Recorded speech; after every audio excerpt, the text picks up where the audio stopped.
Tonight, a woman's husband is shot and killed, and she fears she could be next. But everything isn't what it seems when a decades-old family secret comes to light. An all-new 2020 begins right now. My husband is dead. I'm missing my right arm. I feel like I'm just missing my life. I don't know what to do. Miriam gets home. It looked like the house had been ransacked. She sees Alan laying on the kitchen floor. He was shot right in the back of the head. 62-year-old Alan Helmick dead.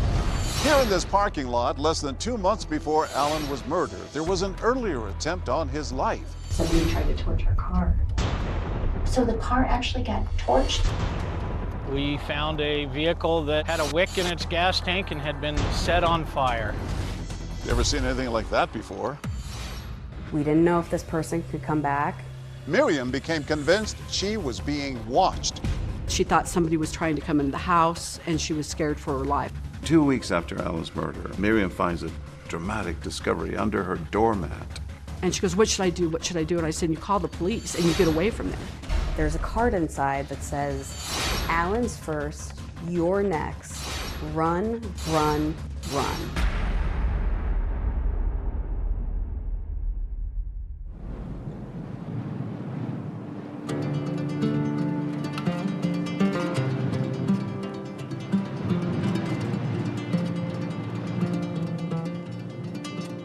Out here in the western Colorado countryside, the wide open spaces can stretch for miles. In a place this remote, it might seem unlikely that two lonely souls might find each other and a second chance at love.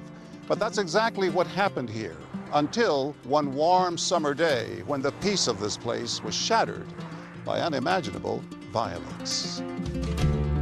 911, what do you have to cover emergency? My husband is dead. You what? My husband is dead. This was a big story that shocked a small town. There's stuff everywhere. He has blood under his head. There was a scare in the community, you know, that something like that could happen. We don't have a lot of crime here. No, what's got to do this? Murders just didn't really happen there, especially murders with so many twists, and especially to a well-respected businessman that everybody really loved. Alan Helmick was a fixture in this community, a man who dedicated his life to helping others achieve their dreams, getting small businesses off the ground and families into their first homes. In fact, he was known as the broker of Main Street. Alan Helmick was a prominent businessman. He had a mortgage business. Everybody respected him. He was firm, but he was very friendly. An avid outdoorsman, Alan took advantage of all western Colorado had to offer. The western slope is just gorgeous. It really is where the West meets a bit of suburbia. And in Whitewater, people had these sprawling homes, very affluent, very safe. How would you describe this town of Grand Junction? We pride ourselves on our outdoor activities, our beaches, our wine industry. Great for families. Alan had grown up in the nearby town of Delta and settled into Grand Junction to raise a family. What was Alan Helmick like? You know, he was a good guy. He was a great athlete. Bob Cacchetti was Alan's friend and longtime accountant. Good instincts? Yeah. Oh, he was a risk taker. He was a gambler. We went to Vegas once, and I think by the time we checked in the hotel, he was borrowing money. He recovered, you know. He was a good business person. He took a lot of chances, but it seemed to more than not played out and worked well for him. And definitely not one to shy away from attention. One time we were in Mexico. A bunch of us were down there on a fishing trip, and the mariachi band came around the restaurant. Alan handed him a few dollars and asked for the trumpet from one of them, and he joined him on the trumpet. And he was really good. It was like, wow, where'd that come from? So it didn't surprise those who knew Alan that after his first wife unexpectedly passed away, he wanted to meet new people. So he decided to try something different, dance classes. And his instructor is this woman, Miriam Giles. Oh, yeah, he came in one time and we were doing something and he says, yeah, I just love dancing. Miriam was a very good dancer, a good instructor. She had me dancing, which was a miracle. Alan, I believe, kind of had that love at first sight feeling and really wanted to pursue Miriam and did so on the dance floor. Miriam was 10 years his junior, but Alan didn't let that discourage him. He described meeting Miriam in an interview he did shortly before he died. She didn't want to date me, but I persisted. She was my dance instructor, so I could go on a cruise and not be club-footed. And we ended up becoming pretty compatible. Alan seemed reborn. He was so very happy. They ended up falling madly in love and got married within 2 years of knowing each other. They would talk about how they would go out on their boats late at night to watch the sunsets together, have an evening cocktail, and just how they felt like they had just found a true partner late in life. It was just like a little fairy tale come true. It's June 10th, 2008. Typical, beautiful Tuesday morning in Whitewater. And Miriam leaves to go run some errands. Alan was going to get his car serviced, and then they were going to meet up for lunch. She stopped to get cigarettes, stuff for her horse, even check on a prescription for him. She went to City Market to pick up his prescription and found out that he hadn't dropped it off. So she called him, could not get a hold of him. When Miriam gets to the Chinese restaurant, she calls Alan again to see if they're gonna meet, but Alan never shows. Miriam, after 15 minutes, decides to leave and head home. Miriam gets home. It looked like the house had been ransacked. At that point, she sees Alan laying on the kitchen floor on his back with blood under his head. She calls 911 immediately. She's sobbing. She's frantic. It's all bloody. Is it all bloody? Yeah. Where's he bleeding from? It looks like the back of his head. It looks like somebody's been through here. We knew patrol had been dispatched out to what was reported as a robbery, and then we had a deceased person on scene. Robin Martin is a detective who worked the case. When the first officers arrived on the scene, they find Miriam distraught and kneeling over her husband. Alan was on the floor in the kitchen. It looked like he had been shot in the head, and we had a bullet casing next to his body. They did a very quick security sweep to make sure there wasn't a suspect still on scene. There's no one in the house. As they conduct their sweep, deputies notice drawers pulled out in the kitchen and a trash can tipped over in Alan's office. In the newsroom, we have police scanners, and we heard the call go out saying there was a robbery homicide out in Whitewater. I packed up my camera gear and went out there immediately. What I saw when I got out there was a scene that was taped off.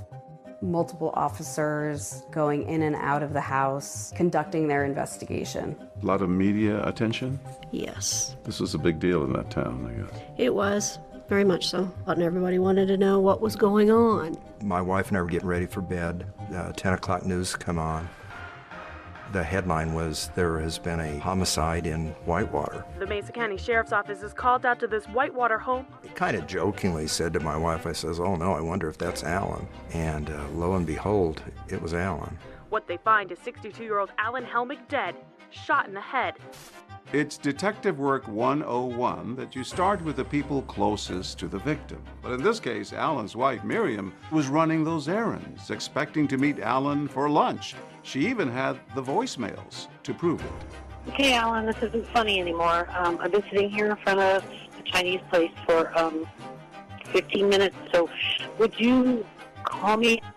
Things did not add up. Everybody knew him. Everybody loved him. Who would do such a thing?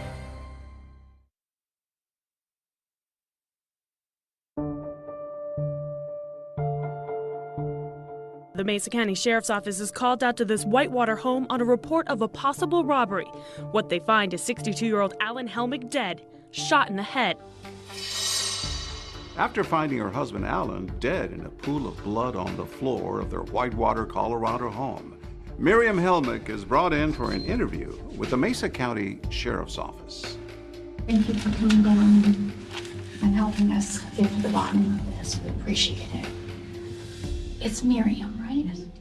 Investigators are trying to solve this murder. The first 24 to 48 hours are critical, and she is the first person you want to talk to. Miriam was at our office.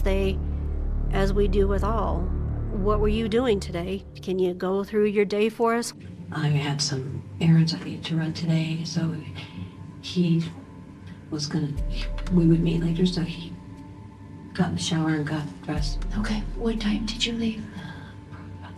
And what did she tell investigators about her whereabouts that morning? She started listing off everywhere she had been. She told us that she was calling Alan several times, was getting his voicemail. Hi, Alan. I just want to let you know I'm going to Walmart. If you're going to meet me for lunch, let's meet at the Chinese buffet. Love ya. Bye. Then what happened? I still hadn't heard from him. And then I went from there to Orchard, Mesa City Market to pick up his prescription. Okay. What time is it now? I probably got there about 10, around 10. Hey, Alan. You need to turn your phone on. Question for you. When we tried to pick up your prescription, they said that you hadn't been by yet. So are we still going to be able to meet for lunch? It's not like you to not call me, so give me a holler. Thanks. Bye. And since he hadn't called me back, I thought he was caught up somewhere to me. So I left him a message and told him I was going home in case he decided to meet me there anyway. Okay, Alan, this isn't funny anymore. I've been sitting here in front of a Chinese place for 15 minutes, and you're never late. So would you call me? Miriam's entire morning is accounted for. She even offers up proof of where she's been. I think I have all the receipts in my pocket. She actually went from one end of the valley to the other end, and we were able to track her movements, not only by her receipts, but by her cell phone interacting with cell phone towers. She was tested for gunshot residue? Yes, she was tested for gunshot residue. Her clothes were collected? That's right. They take those items to check them for any kind of gunshot residue or blood spatter that might indicate Miriam had something to do with this. And those results came back negative. She's also caught on several surveillance cameras throughout the morning. Miriam seemingly has an airtight alibi. So naturally, investigators are anxious to ask her who she thinks may have wanted to harm Alan. Did he have any enemies, any problems with any of his contracting work going on, any disputes? Would he share that with you if he did? I think so. He shared a lot with me. Miriam said Alan was generally well-liked, but detectives also knew he'd been a local mortgage broker.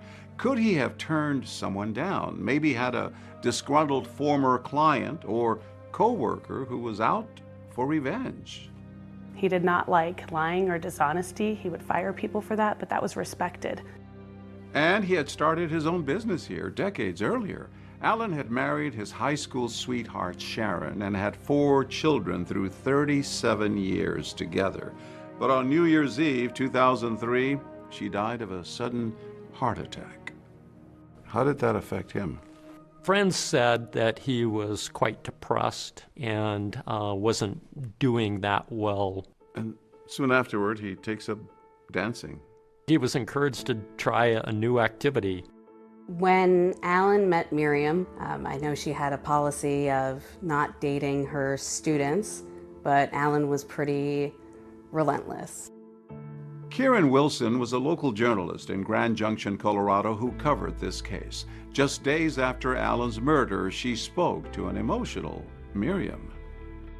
I met him teaching how to dance, and I didn't really like him. Wow, he grew on me. But he was such a gentleman, and he was so sweet, and just love him to death. You know? Miriam had been dealt her own difficult hand in life, having faced not one but 2 unimaginable tragedies back in her home state of Florida. Chris Giles is Miriam's son. Grew up in Jacksonville, mom, dad, a sister. What was it like? It was good. Typical kind of four family. You know, me and my sister were super close. Mom kind of let us to do our things, but it was also there to kind of shepherd everything and help us through. In 2000, Miriam and her first husband, Jack, were devastated when their eldest child, 23-year-old daughter, Amy, died suddenly after an accidental overdose. How did the family cope with this, with her death? We didn't really talk about it. After a while, things just started going downhill. And Jack just, he kind of, he just could not live without his daughter. It just tore him apart. And then 2 years after your sister dies, tragedy strikes again. Yeah, my dad took his own life, and I woke up to the gunshot. Miriam's husband, Jack, shot himself while he and Miriam were in bed. Mom kind of runs out the door, and she's hysterical, just losing her mind, like a scream I've never heard before in my entire life. Well, it was a dramatic change in your family. Yeah. The loss of father. Yeah, and you're trying to figure out how to deal with those things. You got to deal with the pain. You got to deal with the hurt. You know. She turned to dancing after all this. Yeah, it was kind of her escape, where she kind of felt normal. And then your mom decides to move to Colorado. Yes. And not long after is when Alan Helmick walked through the door of the dance studio where Miriam worked. Everybody's really happy for Alan. He seemed real happy. Yeah, another chance at love. Everybody said that her and Alan were kind of a good team for dancing. They were a real couple. So Alan and Miriam decided to build a house together, and they chose the community of Whitewater. The house was set pretty far back from the road, and it was about a 40-acre property. Your mom goes through all this, seemingly happy again, and all of a sudden, this happens. 911, what do you have to have an emergency? My husband is dead. How did you learn that Alan had died? She called me. And told me that he'd been shot. Still kind of another shock to the system. Another loss. Yeah, another loss. So far, investigators don't seem to have much to go on. But about an hour into that police interview, Miriam says something that would raise the eyebrows of any homicide detective. In Delta. And somebody tried to torch our car. So the car actually got torched in Delta? Had Alan's killer made an earlier attempt on his life?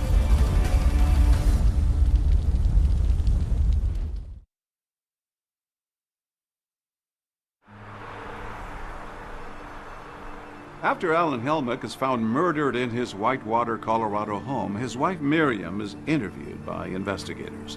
And she tells them about a shocking incident that happened just 6 weeks earlier. Somebody tried to torch our car.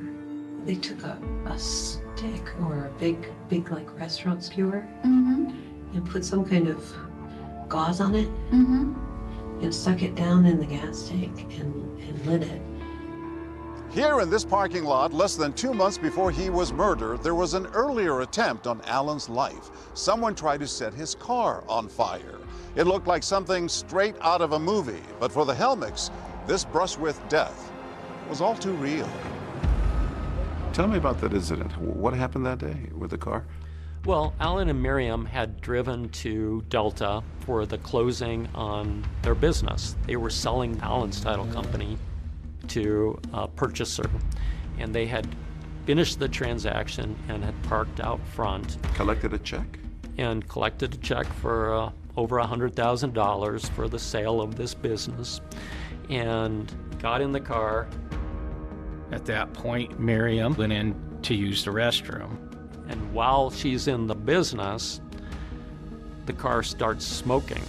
Alan looked in the mirror and saw that the vehicle was on fire. He got out of the vehicle, went to the back of the car, and a wick was in the gas tank. When Miriam comes out, she hears that Alan's screaming at her to bring her to get a fire extinguisher, that the car is on fire. Upon arrival, we found a vehicle that had a wick in its gas tank and had been set on fire. You ever seen anything like that before? No, I had not seen anything like that. It was pretty obvious someone had tried to start that fire. Correct. So if someone was trying to set the car on fire, it didn't quite work. Correct. The fumes did not ignite, fortunately. Were they able to glean anything else from the crime scene? No security cameras from the surrounding businesses, no video footage whatsoever of what had transpired. The police both questioned Miriam and Alan after the car incident. You have no idea who would do this to you or Alan? No, not at all. I mean, it's just weird. I don't know.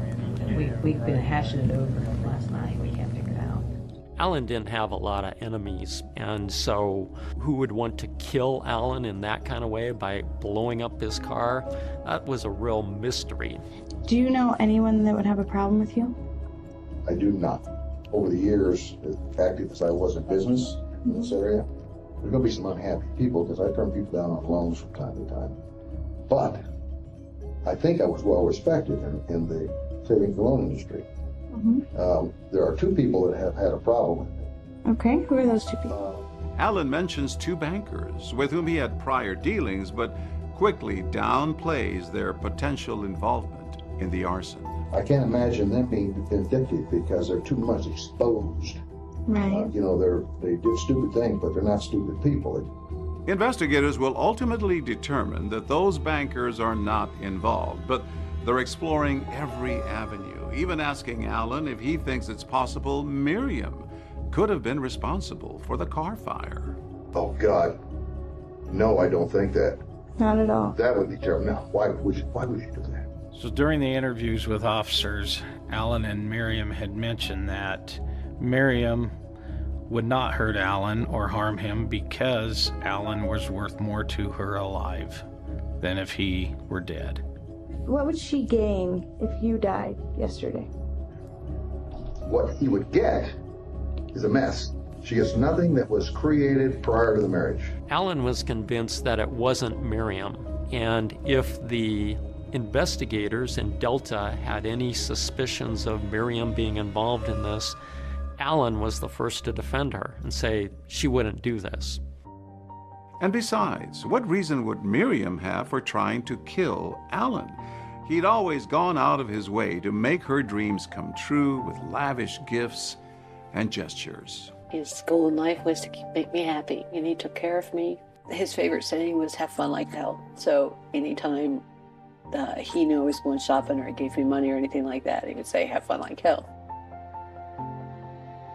Alan loved Miriam, and he was always happy to dote on her, buying her lavish gifts like her own dance studio and even a horse training business, always intent on making her lifelong dreams a reality. I met Alan and Miriam Helmick at my farm because they wanted to buy some horses to start a horse breeding operation. It was always her passion to start riding, and Alan was just said, I'm going to give this dream to you. Horse training centers, it's extremely difficult way to make a living. Most of those never pay off. It's a labor of love. You told him it was not a good idea to invest in this horse. No, and I said, it's a good hobby, but it's too expensive. And his desire to open up that dance studio came from where? Oh, it had to be Miriam. You had your concerns about him investing in these things. Oh, I told him, I said, get your head up your ass. Sounds like he really wanted to make Miriam happy. I think so. Alan was always very good with his finances, but with the horse business and the dance business, they were hemorrhaging money. As investigators began digging into Alan's finances, they found that bad business decisions had left him in a serious financial hole. But were his money troubles enough of a reason for someone to want him dead?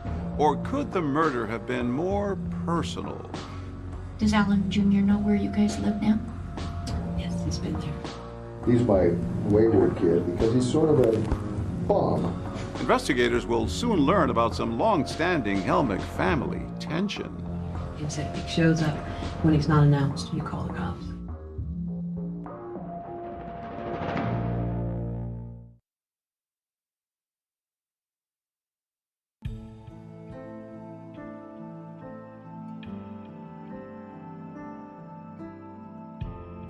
One week after his untimely death, Alan Helmick is laid to rest.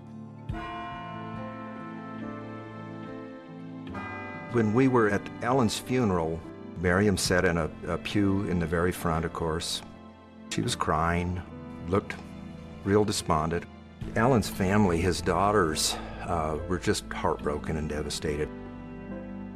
Alan was a really good dad to those kids. He was like their rock, and hit them real hard. What's it like around here without him, I guess? Very quiet. I'm missing my right arm. I feel like I'm just missing my life. I don't know what to do.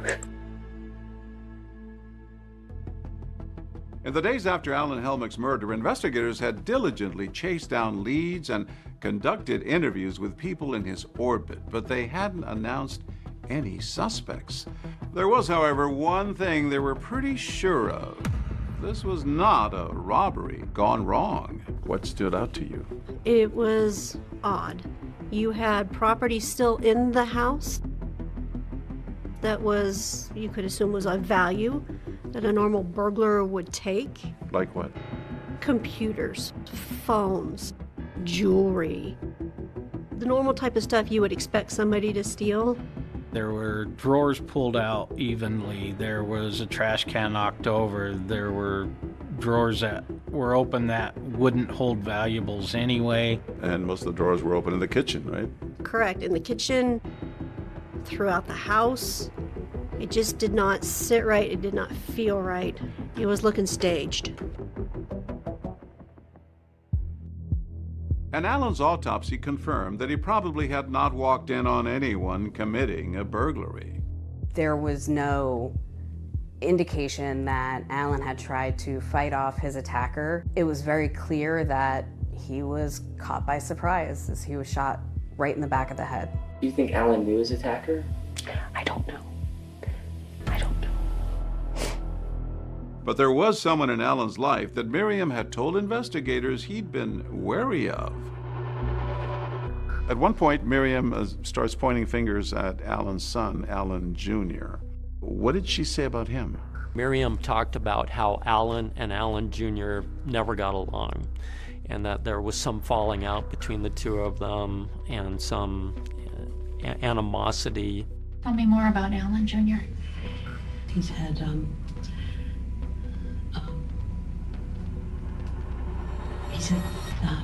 run-ins with the law. What was the relationship between Alan and Alan Jr. 3 to 4 months ago? Same. Same It's distance? been that way for many years. Okay, kind of Very stay apart. distant. Okay. There's some real animosity there. Does Alan Jr. know where you guys live now? Yes, he's been there. And after that car fire 6 weeks earlier, Alan had also mentioned his strained relationship with his son to those investigators. He's my wayward kid because he's sort of a bum. And you can't fix that by just handing him money. Alan's personal issues with his son, coupled with the fact that he may have known his attacker, was enough for detectives to bring Alan Jr. in for an interview. Come on in and have a seat. And Right here? yes, that's fine. He's the kind of guy that if he saw something that wasn't right, he would give you his 2 cents about it, and it would not be nice. It would be sharp. He just told it as it is. Yeah, it's sharp. Yeah, right out. Sure. That's like, you're out, you know, Right. you're I like you because you're doing this. Alan Jr. goes on to say that his father had effectively cut him off financially. You know, Dad wouldn't give me a dime. Okay. Did you ask? No, I'm sure that I had back then, and then he repeated, you know, hey, this is something you need to learn. to take care of yourself. When asked, Alan Jr. insists he would never hurt his father, and he had an alibi. He was working out of state at the time of the murder. Where were you Tuesday? Because everybody's been asked that question. And you know, I'm not an ignorant human being. Right. And I would be offended if you didn't ask those questions. In fact, I would be angry with you if you didn't ask them in that way. Would have been working on the computers. I would have been at the hostel on my computer. In Seattle.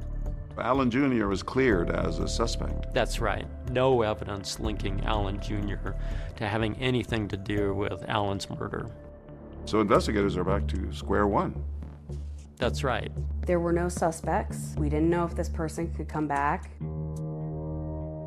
I never thought it would happen here or anything like that would ever happen here. It's just always quiet around here. Are you scared that this person might come back? I don't know. Yes and no. I don't want to leave because I'm closer to him here. Had there been a murder in my home, would not want to stay there, especially not a few days after. But she said it was her home. She said she felt closer to him there. But if Miriam says she felt safe enough to stay in her and Alan's home, that was about to change. And then 2 weeks after Alan's murder, Miriam finds a dramatic discovery under her doormat at the house. And she goes, what should I do? What should I do? And I said, you get off the phone and you call the police and you get away from there. Was the killer now coming after Miriam?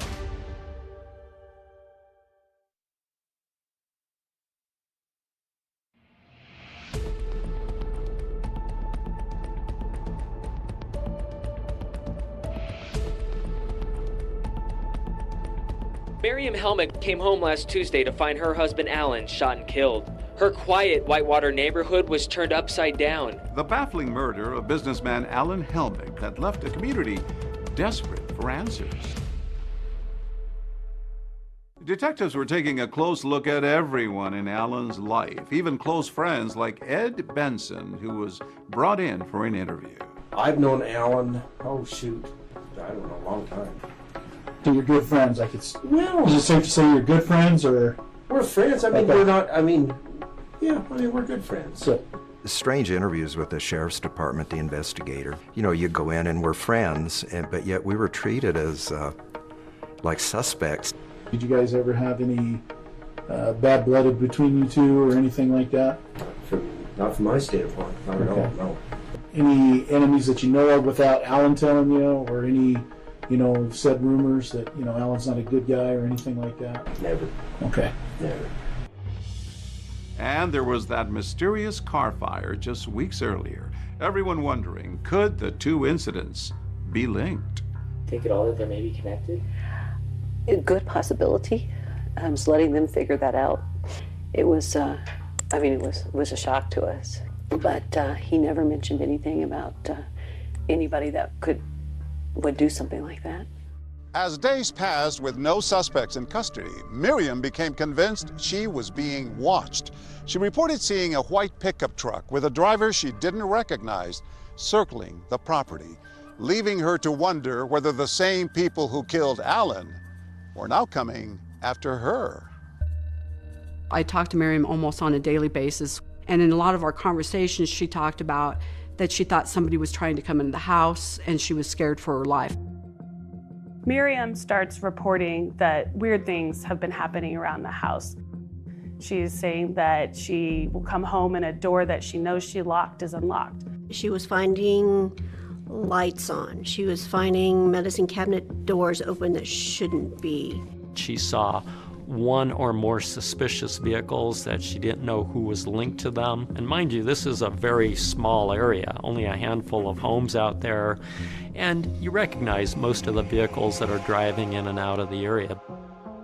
But the strange happenings at the home weren't the only thing worrying Miriam. With Alan, the sole breadwinner, gone, there wasn't any money coming in. During her police interview, Miriam had explained to investigators that they had a prenup. She really didn't have anything without him. She didn't stand to gain a lot.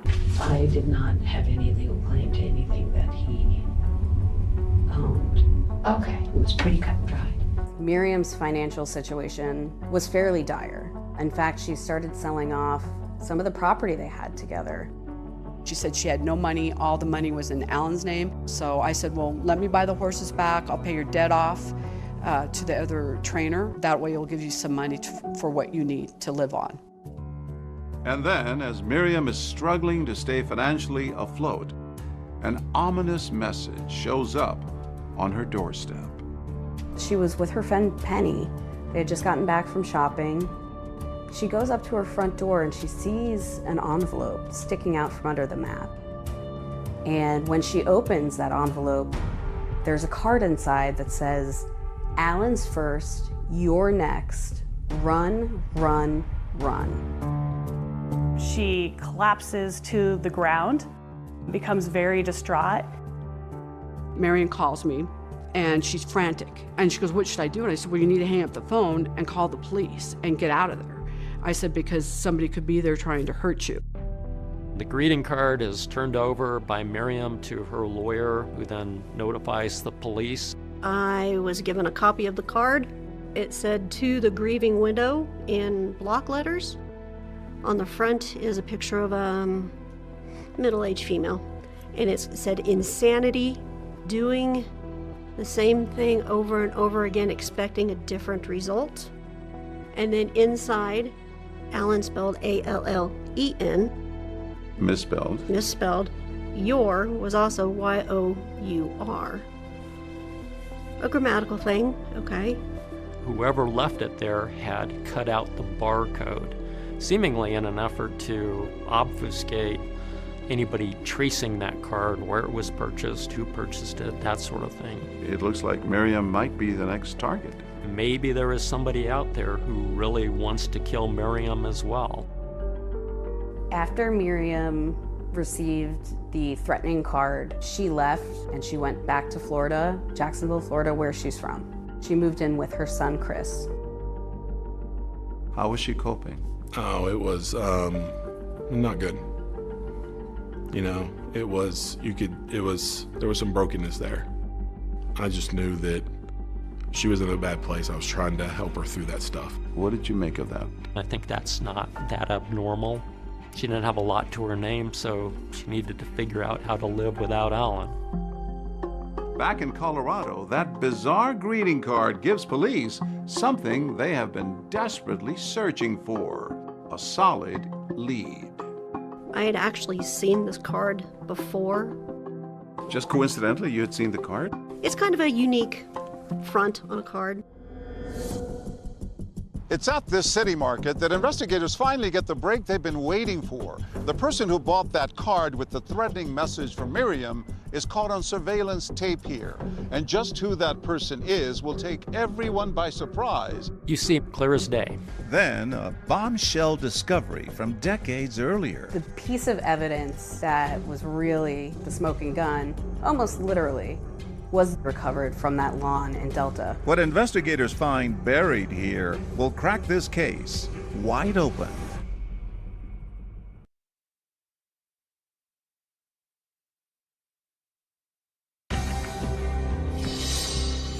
What we had was a man who had led a good life and he ended up murdered. I saw Alan on the floor. He was cold and gray. People were in disbelief. People were scared. I held his hand for a few minutes and tried to make some sense of it all. Miriam comes home. There's a handwritten note, and it says, "To the grieving widow." Alan's first, you're next. Run, run, run. It looks like Miriam might be the next target. The killer was now after her. You want twists and turns? There's no shortage of that here. I met Miriam on a dating site. She wrote, saw your profile and loved it. She was moving on. Even my girls were like, she's dating already? She's trying to get on with her life in a new state. But another incident with a gun comes to the surface. I heard the shot. Mom kind of runs out the door and she's hysterical, just screaming. Like a scream I've never heard before in my entire life. Could what they find buried in this yard be the smoking gun?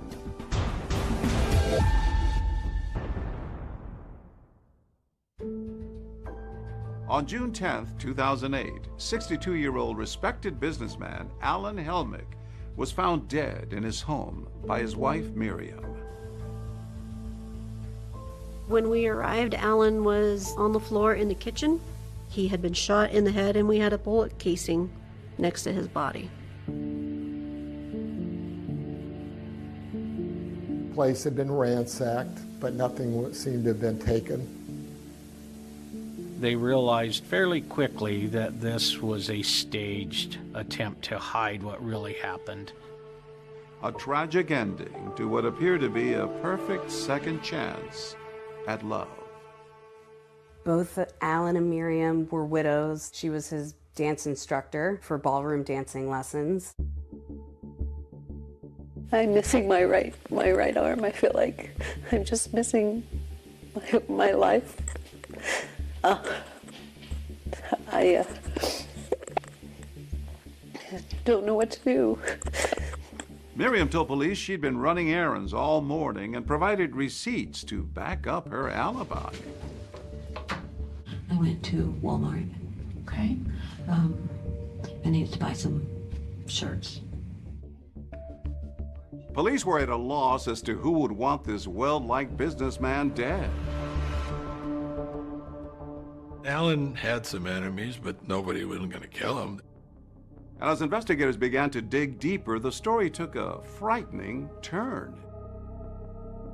Miriam comes home. There's a handwritten note, and it says, "To the grieving widow. Alan was first, you're next. Run, run, run." It looks like Miriam might be the next target. The real killer was now after her. After Miriam received the threatening card, she went back to Florida, where she's from.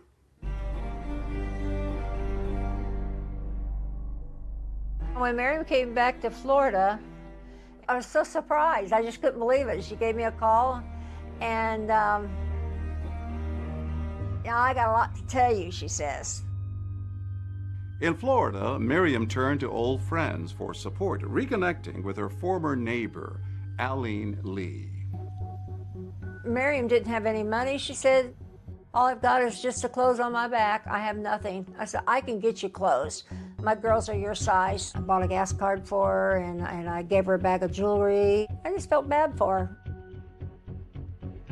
While Miriam tries to restart her life in Florida, detectives in Colorado are continuing to work the case, trying to figure out where that threatening card she received came from.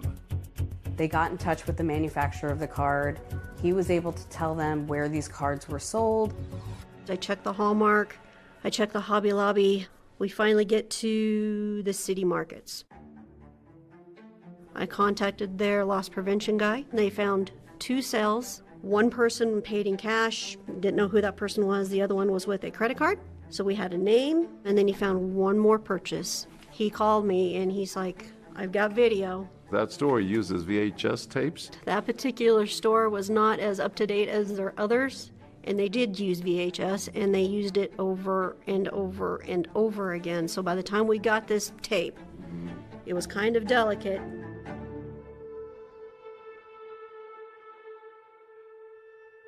It was her. She was wearing the same style of shirt that she had walked in with her interview. It was just a different color combination. You see Miriam going first to the area where the cards are sold within the city market, and then to the cash register where she pays for it. Clear as day. So now it appears that Miriam, the grieving widow, seemingly afraid for her own life, had actually sent that threatening card to herself. But when investigators confront her about this, she says she has an explanation. What Miriam told them is that she felt like the police weren't paying enough attention to the case. They weren't doing much. And so she wanted to kind of jog that with this card. That was probably not the best decision to be made. Not what I kind of would have done in the situation. She felt she needed to do this. She felt she needed to.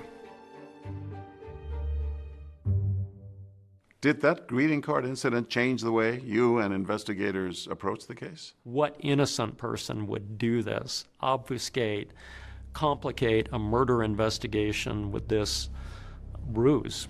But remember, when she was interviewed by investigators, Miriam said she had very little to gain from Alan's death. We did a prenup. So everything his is his. Everything mine is mine. He has more than I do. Okay. With no clear motive in sight, the Mesa County Sheriff's Office turned their attention to Miriam's past, learning about that double tragedy she and her family suffered years earlier in Florida. There was the sudden loss of her daughter, and then a shocking development with her first husband. While Miriam and her first husband, Jack, were in bed, Jack shot himself in the head. Now you say, okay, she's had not one, but two husbands shot in the head. Was there a common thread? And they were both married to Miriam Helmick. Police ruled it a suicide. There were some strange circumstances, though. Things like he used his right hand to pull the trigger. Jack was a lefty. Investigators then start looking back at your father's death. Yes. I woke up to the gunshot. You were just down the hall. I was sleeping on the couch in the family room, and I heard the shot. Mom kind of runs out the door, and she's hysterical, just screaming, like a scream I've never heard before in my entire life. There's certain things in life that can't be faked. Did you question her? No. I know one of the things came up is that my dad was left-handed. Well, my dad learned how to write left-handed because he had a cast on his arm when he was younger, so he was ambidextrous. He could use his right hand too. And you had seen him depressed before death? Yeah. Was the death of her first husband, that case, ever reopened? No, it was ruled a suicide. But with clouds of suspicion gathering over Miriam about the death of her second husband, she does something unexpected. I met Miriam on a dating site. A millionaire match? A millionaire match. Your profile described me to a T. Investigators are starting to wonder if they could actually have a black widow on their hand. I mean, she was finding the husband, she was looking for the money, and then moving on.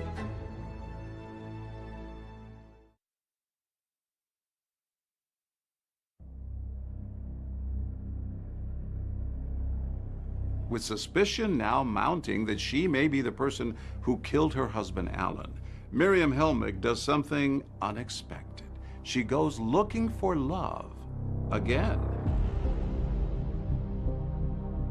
Miriam took me to this website for dating men that had a lot of money. I mean, we're talking about very rich. And she picked out this one guy from Orlando. Had a lot in common with her. He liked to dance, and he loved horses, all this stuff. I met Miriam on a dating site. I owned a dance studio for about 6 or 7 years, and then I had a human resources company for about 20 years. I did very well for myself. Miriam had contacted me first. She wrote, "Saw your profile and loved it. I can dance, any dance, and I'm pretty good at it. Your profile requirement described me complete to a T." She says, "I'm gonna go down there." I said, "You what?" I mean, this is just months after Alan had died. Even my girls were like, "God, she's dating already?" And I said, "Yeah." We met at TGI Fridays. She was very talkative, very nice. We hit it off really good, actually. Miriam even opens up about the recent loss of her husband. Miriam had told me that her husband had died of some brain disease. She said that we both felt he was going to die soon anyway, and there was no big deal. We were just waiting for the time. She handled his death very well. I just thought to myself, okay, well, big deal. Miriam may have been trying to move on and put Alan's death behind her, but back in Colorado, investigators are taking a closer look at her, starting with her alibi from the day of Alan's murder. Went to Orchard Mesa Market. I went to Walmart. I think I have all the receipts in my pocket. She was able to pull out the receipts from her pocket of everywhere she had been that morning. Just didn't seem natural to us. To show up at the police interview with a pocket full of receipts, suspicious or just thorough? I would say very odd. That is not a normal thing. Is that really your first thought, to explain where you had gone in great detail and keeping the receipts? What did investigators make of her alibi? Well, they thought it was suspicious, didn't make a lot of sense to them. And investigators weren't the only ones with suspicions about Miriam. M-I-R-I-A-M, Helmick, H-E-L-M-I-C-K. Remember that local reporter who sat down with her after Alan's murder? She couldn't shake the feeling that something was off with her story. Have you planned the funeral yet? Oh, it's tomorrow at 10. I start to get a weird feeling as she's talking. I wanted to get back into dressage and decided I should have a dressage horse, so he bought several. It was all about her. And these interviews are really supposed to be about the deceased. His goal in life was to make me happy. He never wanted me to worry about anything or have any problems or anything, and he took care of me, everything. As I was speaking with her, it went from feeling really bad for her to being suspicious. Are you scared that this person might come back? That was it. Yes and no. That's the look. I don't want to leave because I'm closer to him here. She started looking to the side. It's just like when you're talking to somebody and you know that they're lying because of nonverbal cues that they have. When I left that house, I've never scurried away from a place so quickly in my life. I was genuinely scared. And while Miriam is talking to the media, investigators are talking to those closest to Alan. You continue with the investigation. Actually, you interview Alan's children. Yes. Right after Alan passed, we were speaking to the daughters, and they had expressed concerns of an inability to get a hold of their dad. He's been completely out of character, drastically since January. It's odd for my dad. You've seen him change. You've seen him change his character. And maybe not so much see him change his character, but through her, I can't even get to him. He wasn't answering phone calls. He wasn't returning voicemails. Hi, Dad. It's Portia. I hate to bother you so much. Just I haven't been able to talk to you, so things are piling up. Hey, Miriam. This is Christy. I've been calling my dad for about a week, and I'm not hearing back. And every time I call, Miriam answers. Before then. His phone? Yeah. Okay. His cell phone. Which I thought was weird. He always answered his phone. It appeared that he was being distanced from them. I'm like, well, Dad, is your home phone hooked up? He's like, no. I'm like, well, how does anybody get a hold of you? Well, Miriam doesn't want anybody to bother me. And when they would call Miriam, there was excuses as to, oh, I'll have him call you back, or he's not around. She certainly, in the days leading up to his murder, was isolating him from his children. Alan's kids couldn't help but wonder why Miriam seemed to be keeping them from their father in the months leading up to his murder. Could it have been something to do with a sudden decline in his health? Father's never sick. My father's like an ox. Mm-hmm. And he was, every time I would talk to him, he was sick. And did he say what he was sick from? He didn't know. I don't think he had a clue. But he said he couldn't even stand up. He was so dizzy. The more investigators dig, the more troubling details they uncover, like a gun that seemed to have disappeared from Miriam and Alan's home. One of Alan's children said she specifically remembered seeing a .25 caliber pistol in his sock drawer. They couldn't find that gun after the murder. Police learned of a shooting incident that had happened outside this house decades before. Could what they find buried in this yard be the break they need?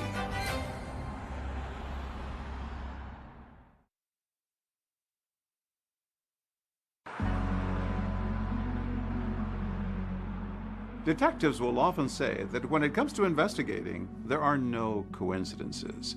And for those working the murder of Alan Helmick, they were certain that attempted car fire just weeks earlier was somehow connected to their case.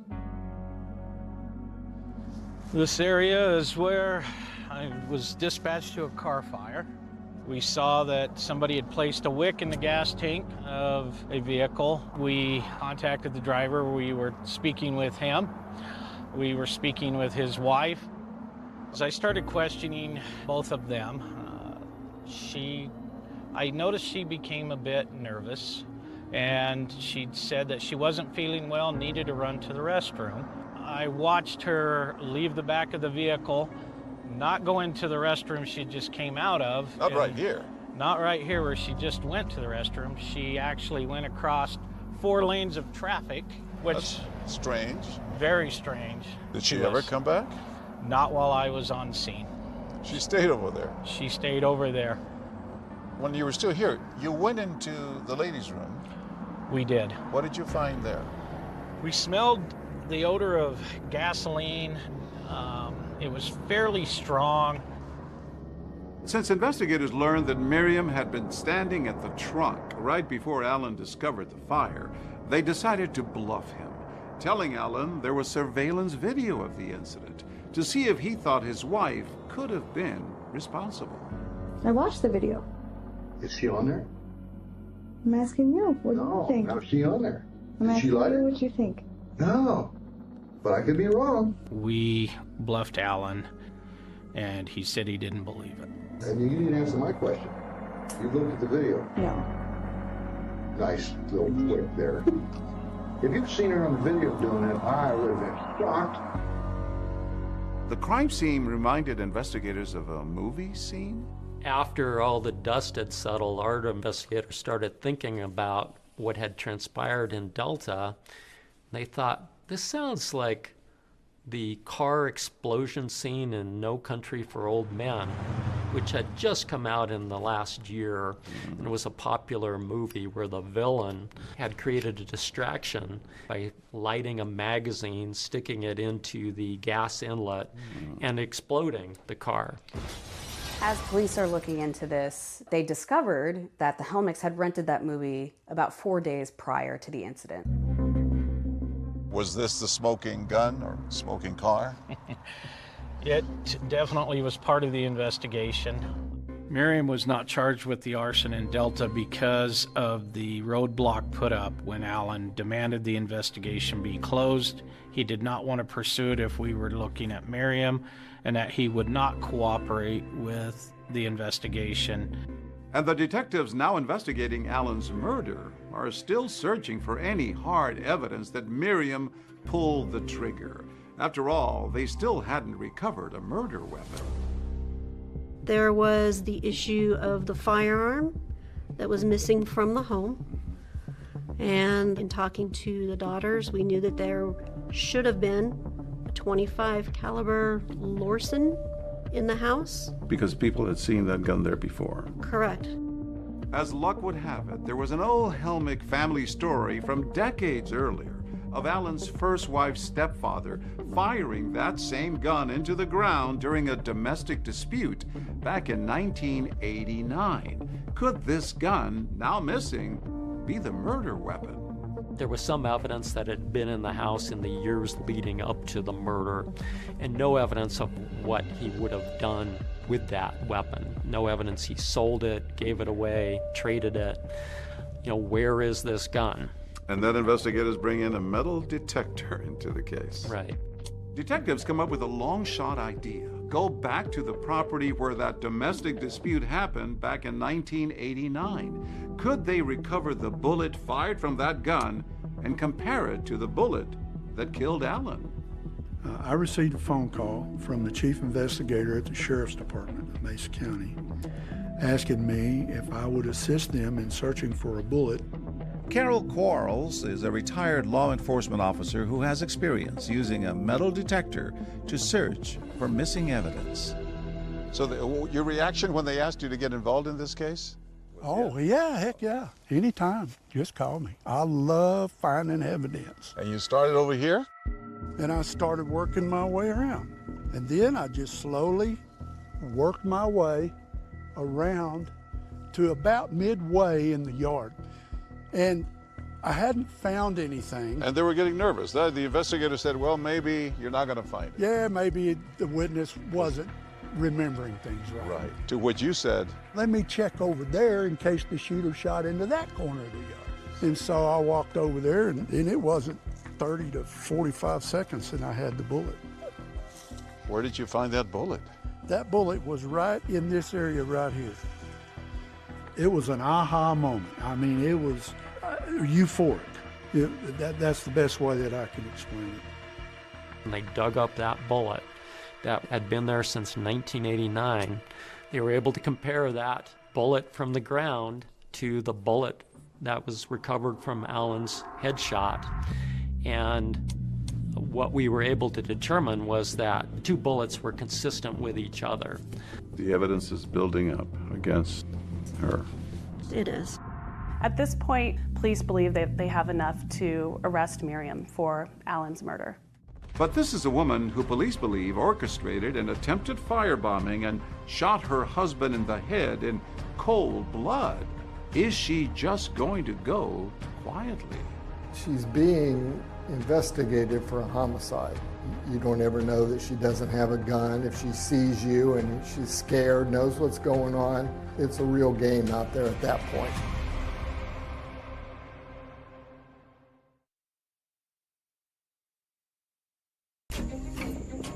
In the fall of 2008, just a few months after Alan Helmick's murder, Miriam was living in Jacksonville, Florida, attempting to move on with her life.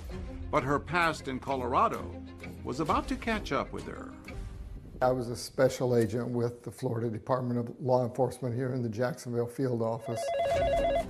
I got a call from Mesa County Sheriff's detectives, and they were investigating a homicide in Colorado. Did you have an inkling that she might be a suspect? It wasn't kind of until I was driving home one day and the Grand Junction police called me and said, is she living? I was like, yeah, she's with me. I don't know what's going on, but she's there.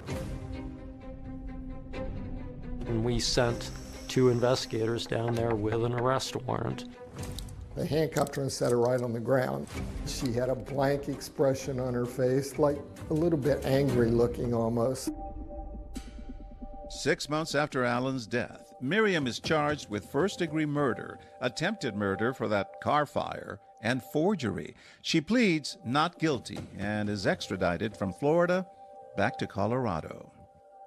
What we had was a man who had led a good life and he ended up murdered, and there's a need to bring to justice the right person. A year after being arrested and charged, Miriam Helmick goes on trial here at the Mesa County Courthouse. Prosecutors argue that the grieving widow is actually a cold-blooded killer.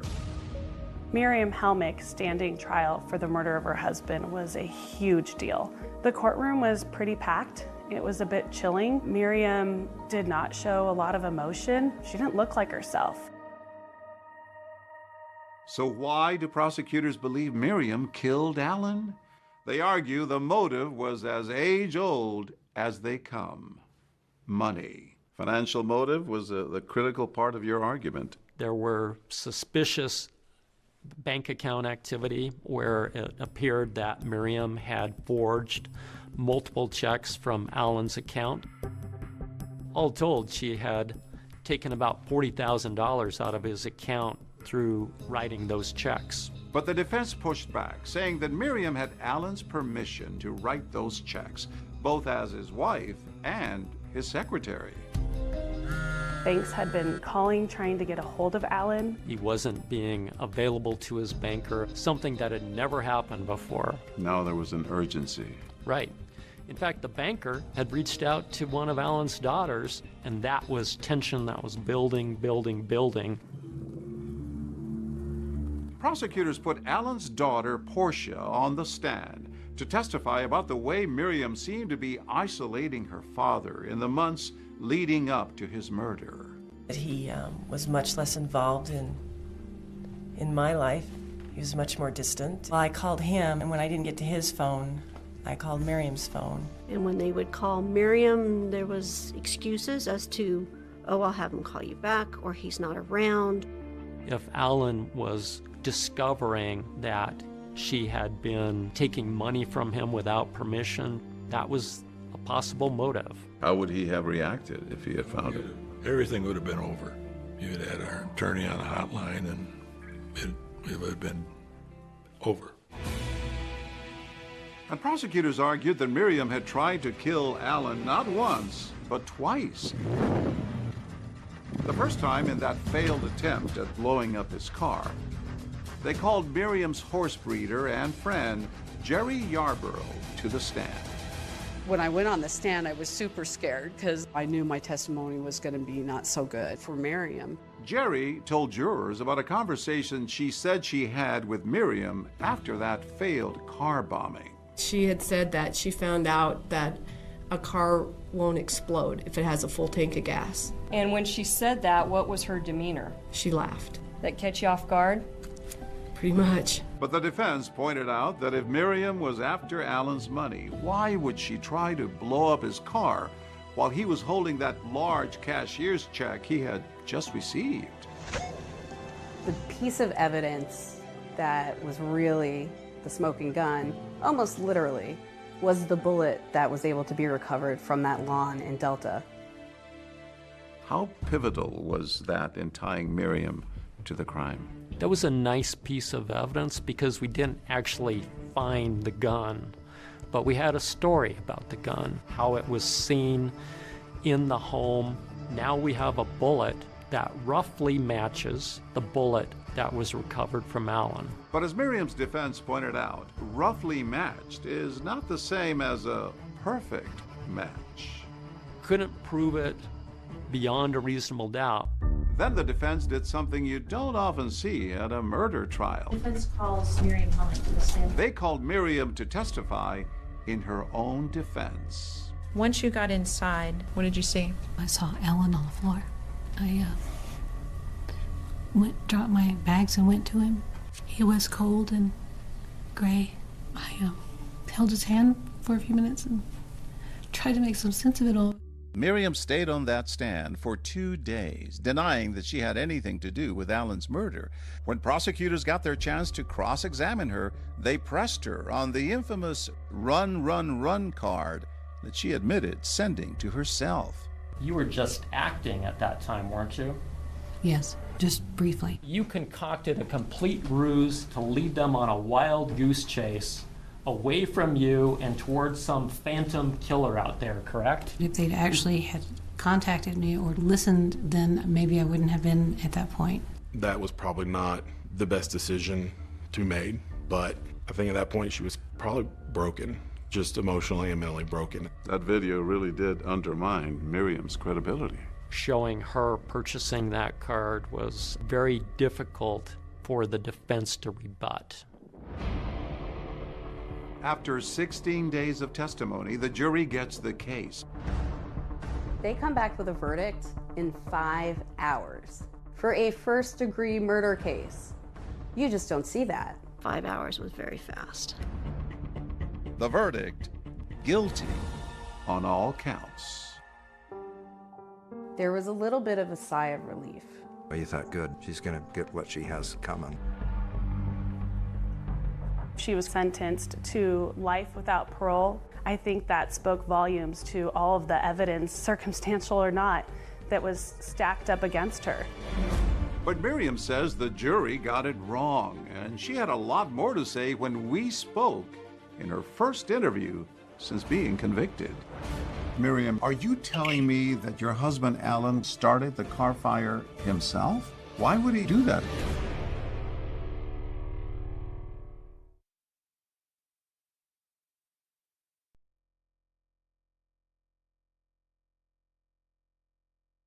It's now been 15 years since Miriam Helmick was sentenced to life for killing her husband, Alan.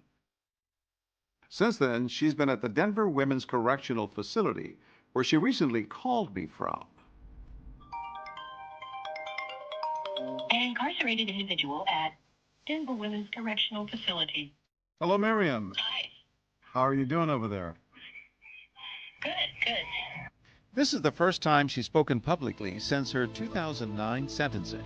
I asked Miriam about first meeting Alan back when she was his dance instructor in Grand Junction. And was it love at first sight?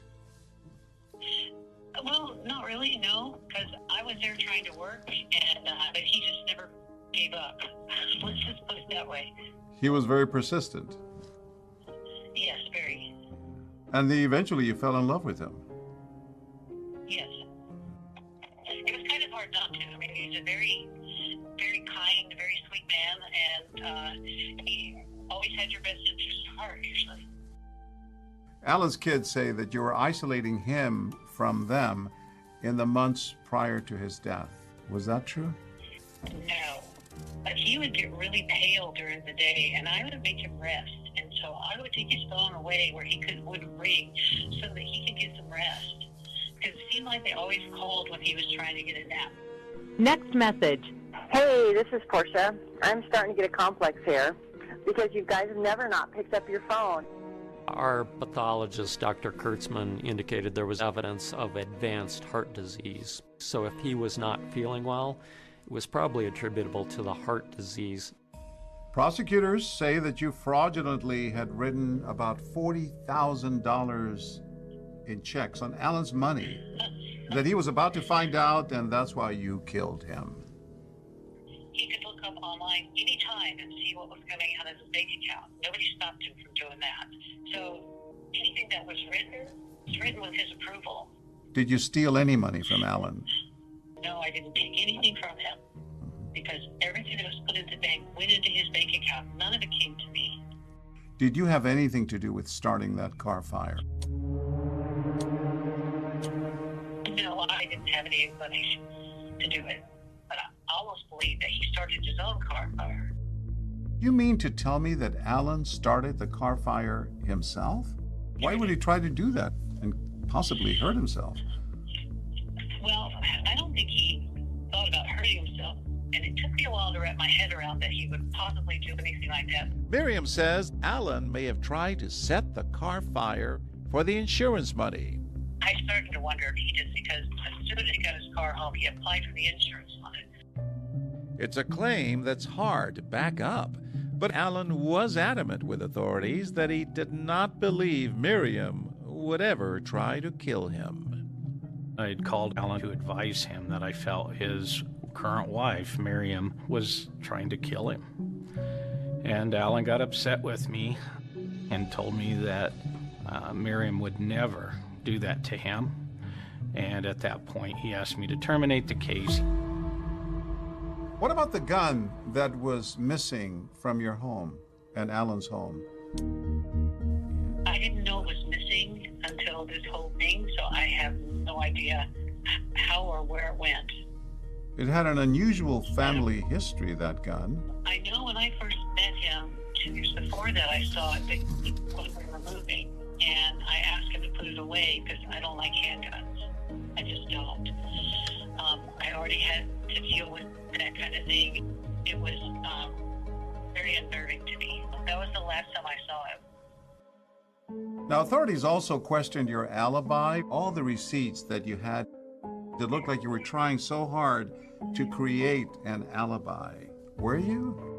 It's not uncommon for anybody to pocket their receipts. I had cash and receipts, so they went in my pocket. I've done that all my life. It makes sense to us that she shot him before she ran the errands. Then she runs all the errands, and she creates an alibi for herself on purpose, intending to throw people off.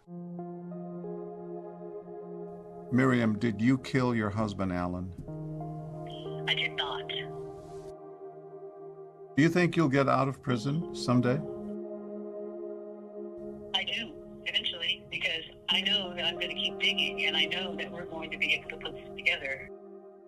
What do you think will prove your innocence now? The fact that I had no GSR on me, I had no blood spray on me. Wouldn't the blood spatter and the gunshot residue be easily washed off if you took a shower? Well, you know, that's funny because when I went to the police station that afternoon, you could tell I hadn't taken a shower. There was even some dirt under my fingernails, pretty much from doing the barn that morning and helping him shovel out stalls. So you had not washed anything off? No, I hadn't changed clothes, nothing. Miriam has filed numerous appeals with the courts. They've all been rejected, but she vows to keep on fighting. It won't be over for anybody till it's over for me, and I do have hope. I know that I didn't kill him. Now that I'm on this path, I'm not going to lay down and die with it. I'm sorry, it's just not in my nature to do that. How often do you think about him? I think about him all the time. He was funny. He would say things that I remember. His biggest thing was, "It's only business. Treat it that way." You know, he was fun to be around. After the trial, did you see your mom again? I did not. I have not seen her since the trial. After so long, what did Miriam finally have to say to her son?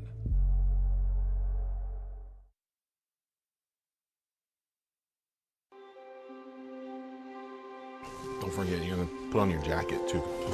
We're not used to the 30-degree weather that's awaiting us. No, we're from Florida. Maybe different. This past November, Chris Giles and his wife Kelly flew to Colorado for a much-anticipated visit to see his mom, Miriam, in prison. So she's in the Dimmins Women's Correctional Facility. So it'll be the first time in probably about 15 years that I've seen her. I have not seen her since the trial. Why not? I think for one, I didn't want to have to just see her that way. See her kind of broken and see her in that situation. I was also kind of mad. I was mad that all this had kind of happened. Over the years, one by one, Chris lost his entire family to different forms of tragedy. It's just kind of a whirlwind, and then all of a sudden this happens. That new husband dies, and then she's arrested. Yeah. You're trying to figure out how to deal with those things, and you kind of got to deal with the pain, you got to deal with the hurt. It's rock and roll.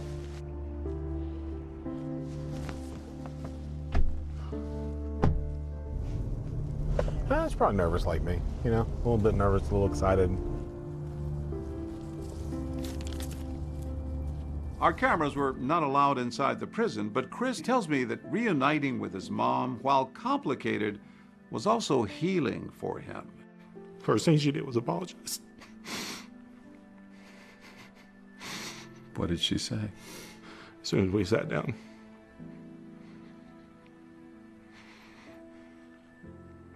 She said, "I'm sorry for everything I put you through." She said, "I'm sorry that we had to go through this." But still, once we got to the Alan part, she was firm in that she was innocent of all that stuff. And so we just hashed out kind of what had happened. Do you believe your mother had anything to do with Alan's murder? I do not. With your father? I do not, no. Seeing your mom was a big step for you after all these years. Forgiveness is a big thing, you know. It's huge when you can work through that and go, I don't have to forget about it, but I can choose to forgive you for it. But when it comes to Alan's family and friends, there are some things that they say they would rather forget. I try not to think about the murder. I more like to think about the fun times that we had with Alan. Those are good memories. What do you think Alan would have wanted people to remember about him? He was a lot of fun. This kind of guy you could, meet and have a drink with and have a good laugh. He treated everybody with fairness and respect and gave a lot of love to those around him. Nobody wanted to hurt him except for his own wife. She ended up taking this man's life. Oh, I mean, a good man was killed. I don't know whether justice is served or not. She's in jail, and apparently she's never going to get out, but he's still dead. You can't bring him back. I think his legacy is that he was tried and true in the community. He did what he said he was going to do. Alan was truly loved by everyone that knew him.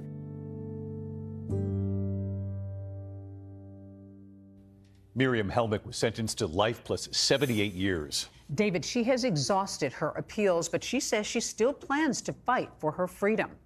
That's our program for tonight. Thanks so much for watching. I'm Deborah Roberts. And I'm David Muir. From all of us here at 2020 and ABC News, good night.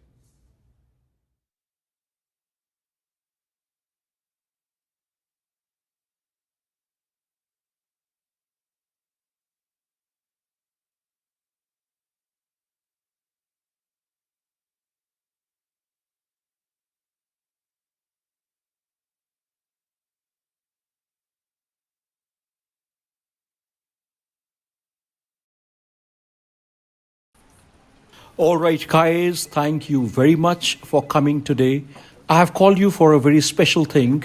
We have an event day after tomorrow, and Khushi, you will make the necessary arrangements. Khushi. Yeah, sure, sir. You seem a bit off today. Everything is good, sir. Don't worry, I will do. All right, I am counting on you. All the very best.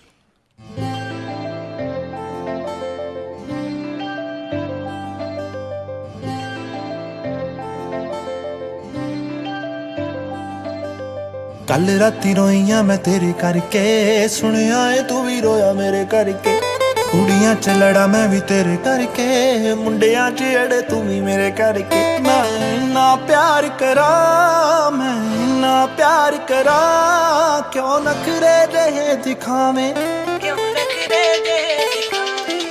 ਇੰਨਾ ਨਾ ਸਤਾਇਆ ਕਰ ਮੈਨੂੰ ਮੇਰੀ ਜਾਨ ਨਿਕਲ ਨਾ ਜਾਵੇ ਮੈਂ ਜਦ ਵੀ ਕੁਝ ਬੋਲਾਂ तेरा नाम बुलाते आवे ना ना ना ना ना ना ना ना ना ना ना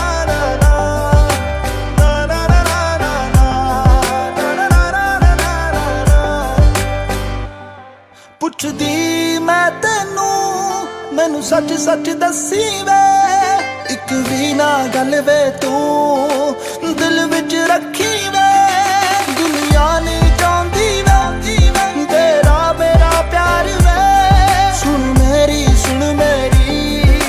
ਸੁਣ ਲੈ ਯਾਰ ਵੇ ਨਹੀਂ ਸੋਹਣਾ ਲੱਗਦਾ ਏ ਹੈ ਜਦੋਂ ਵੀ ਲੜਦਾ ਏ ਜਦ ਵੀ ਕਿਸੇ ਨਾਲ ਗੱਲ ਕਰਾਂ ਮੈਨੂੰ ਪਤਾ ਵੇਖ ਕੇ ਸੜਦਾ ਏ ਰਾਜ ਤੂੰ ਹਰ ਵਾਰੀ ਹੋਏ ਰਾਜ ਤੂੰ ਹਰ ਵਾਰੀ ਲਾਰੇ ਲਾਵੇਂ ਇੰਨਾ ਨਾ ਸਤਾਇਆ ਕਰ ਮੈਨੂੰ ਮੇਰੀ ਜਾਨ ਨਿਕਲ ਨਾ ਜਾਵੇ ਮੈਂ ਜਦ ਵੀ ਕੁਝ ਬੋਲਾਂ ਤੇਰਾ ਨਾਮ ਬੁਲਾਤੇ ਆਵੇ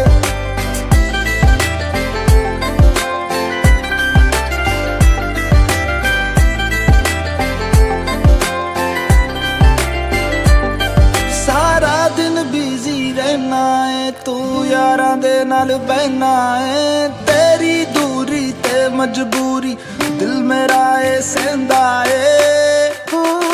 ਕਿੱਥੇ ਜਾਵਾਂ ਨਾ ਜਾਵਾਂ ਹਰ ਇੱਕ ਗੱਲ ਮੈਂ ਪੁੱਛਦੀ ਆ ਮੈਨੂੰ ਕਦੇ ਮਨਾਉਂਦਾ ਨਹੀਂ ਤੂੰ ਮੈਂ ਕਿੰਨਾ ਰੁੱਸਦੀ ਆ ਮੈਨੂੰ ਚੰਗਾ ਲੱਗਦਾ ਏ ਭਾਵੇਂ ਸਿਰ ਮੇਰਾ ਤੂੰ ਖਾਵੇਂ ਇੰਨਾ ਨਾ ਸਤਾਇਆ ਕਰ ਮੈਨੂੰ ਮੇਰੀ ਜਾਨ ਨਿਕਲ ਨਾ ਜਾਵੇ ਮੈਂ ਜਦ ਵੀ ਕੁਝ ਬੋਲਾਂ ਤੇਰਾ ਨਾਮ ਬੁਲਾਤੇ ਆਵੇ